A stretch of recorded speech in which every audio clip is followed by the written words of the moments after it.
நீங்கள் அவன் காதில் விழும்படியாக கேட்டு பாருங்கள், அவன் கண்டிப்பாக தருவான்.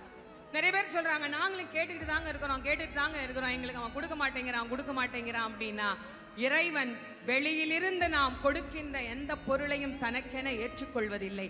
நானே தயாரித்து ஒன்று கொடுத்தால் இறைவன் அதை ஏற்றுக்கொள்வான். நிறைய பேர் நான் கூடையா பூ வாங்கிட்டு போறேன், நான் அப்படி அபிஷேகம் பண்றேன், இப்படி அபிஷேகம் பண்றேன், எல்லாம் வெளியிலிருந்து வந்தது தானே.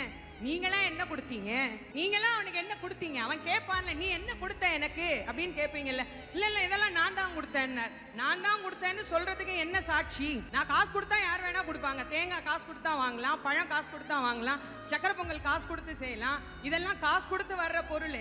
நானா உன்னை உருவாக்கி அவனுக்கு கொடுக்கணும். அது என்ன முடியும்? என்ன அவனுக்கு நானா கொடுக்க முடியும்? நானா அவனுக்கு தரக்கூடிய விஷயம் என்று ஒன்று இருந்தால் 2 சொட்டு கண்ணீர். அதை தவிர வேற ஒண்ணுமே கிடையாது.